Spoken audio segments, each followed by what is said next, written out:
Hi guys, welcome back to my channel. So today I'm going to show you how I use the brush and pencil touch-up texture in titanium white to get my bright whites for fur, for example, in the ears, and I use this for the highlights on the eyes and just some little details here and there because colored pencils are great, but sometimes the whites in the colored pencils aren't that great.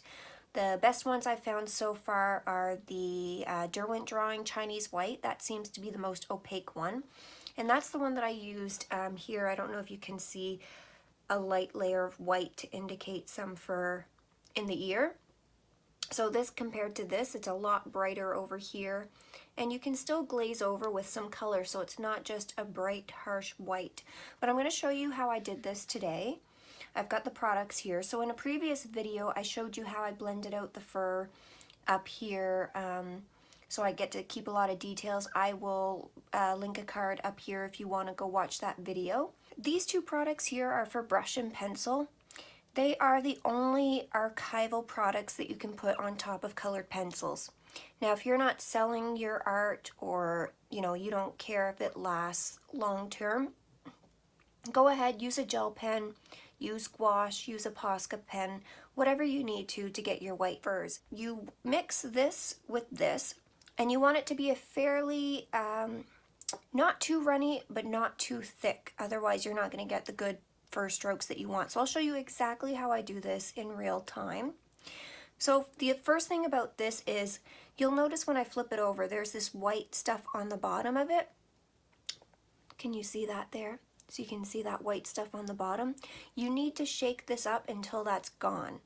This is some of the the binder in there that's gonna stick with this and make it an archival medium.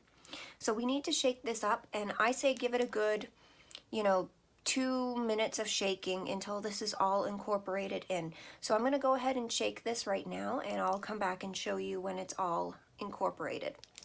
Okay, so this is all shook up now, so if I flip it over, you can see there's no longer that white on the bottom. It's all incorporated.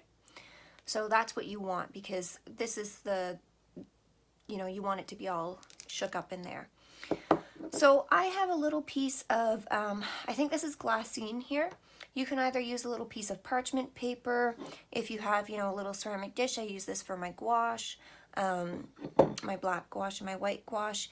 You could use a little plate, even a piece of plastic, anything that the medium's not going to soak into. If you try to use a piece of paper or whatever, it's going to soak into it, and then you're just going to lose whatever you're putting down. Now, I wouldn't mix a whole bunch at one time because this does dry fairly quickly. So I usually mix little bits at a time. So I'll mix, a little bit over here, a little bit over here kind of thing. But I just have one small area to do, so I'm probably just going to mix it right in the middle. So I usually start with this. This is the touch-up texture. And it's just like it looks just like a nail polish bottle kind of thing. And even when you open it, it's got like a nail polish dropper. So I just start dabbing it on the paper here, or on my glassine parchment paper, whatever you have. This cleans up pretty easily, so even if you have, like a protective thing, this is just like a mat underneath, you could even just do it right on that and then wipe it up afterwards. It cleans up very easily with water.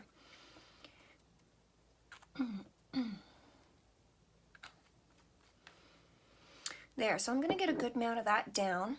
Now I do have some brushes over here. This is usually what I mix it up with. It's just a plastic little brush. You could mix it up with a brush, but I would use a different brush than what you're planning on painting your fur on with, because it can get a little bit of chunks on the brush, and you want to mix it until it's quite smooth. And then these are the brushes that I typically like to use. So you can see I've got some that have longer points. Those are going to give you some finer brush details, and then I've got some with shorter points. So where I'm just doing the fur in the ear, I don't want it to be too thin. I'll probably pick one of these, and this would give a nice thin point. So these are all about 2, 1, and I think this one's a 0. Okay.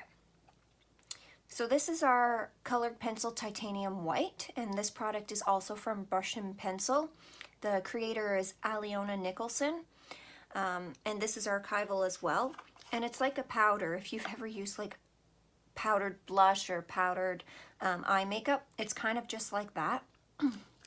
I kept the seal on it just so it was easier to do. I just ripped a little corner off, and all I do is I tilt it over and I just tap it out because I don't want a whole lot to fall out at one time.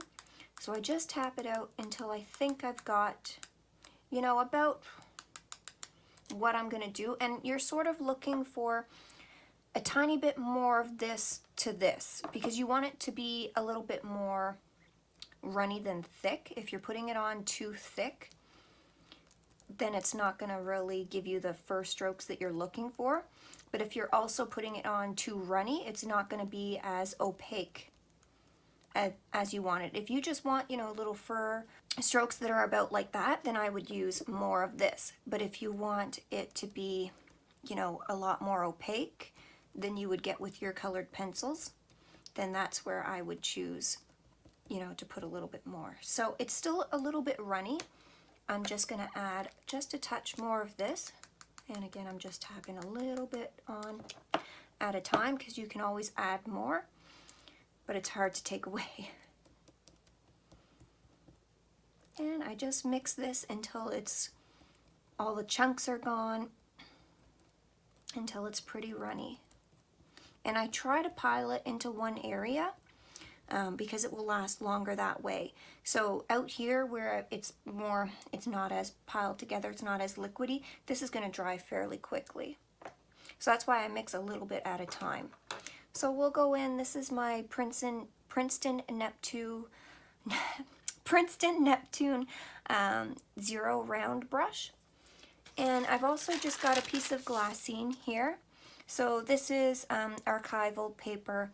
It just protects your image from underneath of your hands, going on top. The oils on your hands, or if you wear hand lotion, anything like that, that can affect your picture underneath. It can ruin it over time. So I usually, while I'm working on areas, I just have a piece of glassine over top of the areas that I'm not working on just to protect it. So I'm just going to pick up some of this, and I'm trying not to get too much on it, and I sort of roll the brush, roll the tip to make that point to get any extra off of it. And I'm just going to start creating little furs. So you want to really work on your flicking with this. So you could always, you know, do a dark area on a scrap piece of paper and work on your flicks. But that's what I'm going to do. So I'm just going to kind of turn it a little bit here, and I'm just going to work on little flicks here for this hair. And the great thing about this is if you do mess up and you make it too thick, you can always go over top with your colored pencils because they will go on top of this. So if you want to thin out a little piece of hair that you did, you can absolutely do that. And that's what I did in here. I kind of went back through and put some darks back in and stuff over it.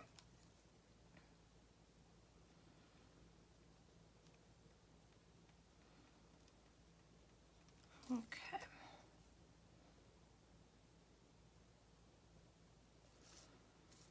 So now this is the fun part. We're just going to make some flicks and make like little hair textures.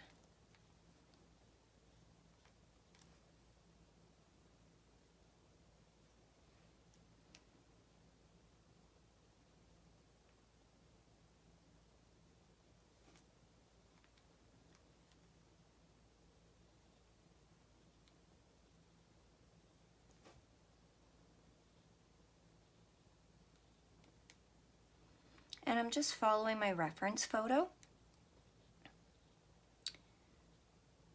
And the hairs, as we get towards the top of the ears, they do get smaller. But there's also some hairs that just randomly are a little bit bigger, come out a little bit longer. So you don't want anything in your pictures to be too uniform. because then it doesn't look natural.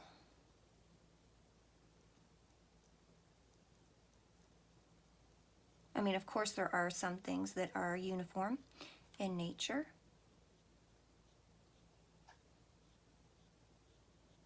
But that's rare.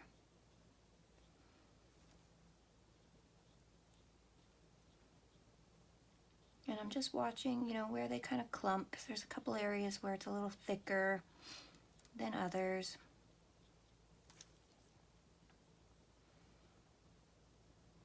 And when I notice it's starting to dry out a little bit, I just go back in and get a little bit more.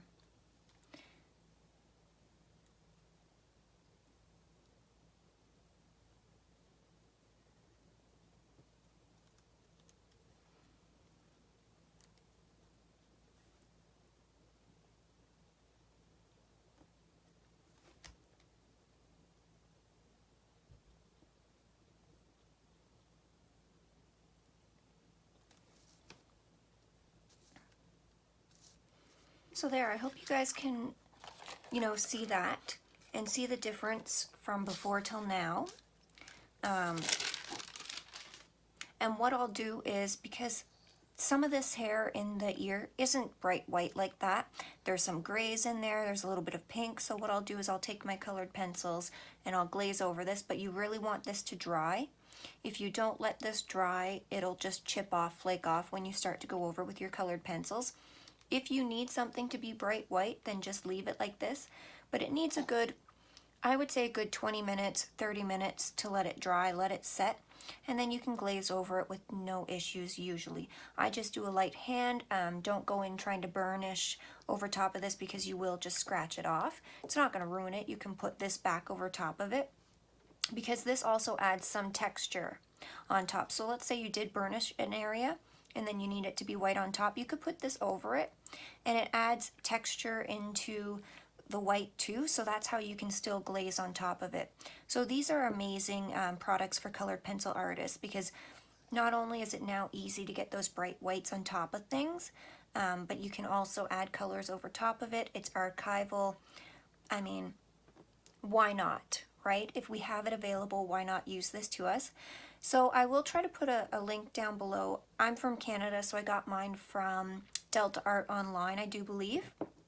But, you know, if you're in the States, there's Dick Blick, there's different places. So I hope you guys really enjoyed this video. I hope this was helpful to you.